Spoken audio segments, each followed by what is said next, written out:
Good morning, everybody, and welcome back to The Walk. Today is Thursday, April 10th, and we are moving up to chapter 17. And not chapter 17, Ezekiel 41, verse 17.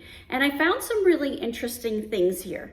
One of the things that really jumped out at me, especially when I read the Cultural Study Bible, I found this note in that Cultural Study Bible for verses 17 through 20, and it says, "The palm and cherub imagery is clearly reminiscent of Solomon's temple in 1 Kings chapter 6, verses 29 to 36.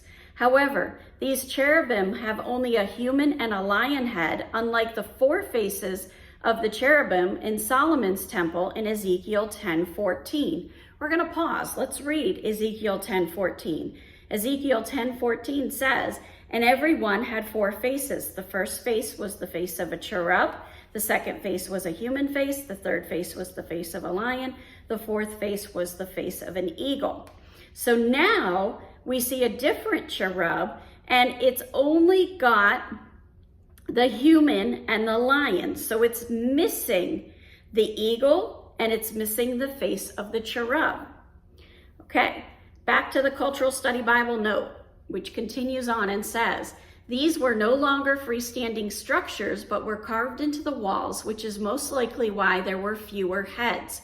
So instead of it being like a pillar and it's got faces on all the sides, it's carved into a wall, so they probably could only fit two faces. The figures are flanked by the palm imagery, a common motif on ivories and other art forms. The same imagery is seen on ivory carvings from Arslan Tash in the first millennium BC Syria, and from a scene painted on storage jars from the Iron Age Kultalit Ajrud in Palestine. So this is very common within this time period to see this kind of imagery, and we're going to look into what does God's word say about that. So we're in Ezekiel 41, verse 17. "To the space above the door, even to the inner room and on the outside and on all the walls all around, inside and outside, was a measured pattern. It was carved of cherubim and palm trees, a palm tree between a cherub and cherub. Every cherub had two faces, a human face toward the palm tree on the one side and the face of the young lion on toward the palm tree on the other side. They were carved on the whole temple all around." Okay, so let's stop and think this through. It makes me think of when people put a pattern along the top of their house. Like they get some kind of a pattern that they can buy, say at Hobby Lobby, and they put it on the wall and then they paint through it and they put it all the way around. Well, this is a pattern, and what it has is it has a palm tree, and there's the human face looking at it. And then there's the face of a lion, and then it looks at another palm tree. So you got palm tree, human face, lion face, palm tree, and it goes all the way around it. From the floor to above the door, cherubim and palm trees were carved. Similarly, the wall of the nave. So this is going from floor to ceiling. It's not just around the top.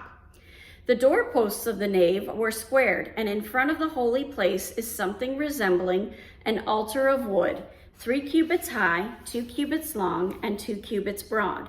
Its corners, its base, and its walls were of wood.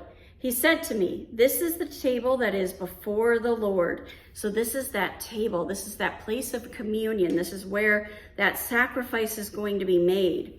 The nave and the holy place had each a double door. The double doors had 2 leaves apiece, 2 swinging leaves on each door.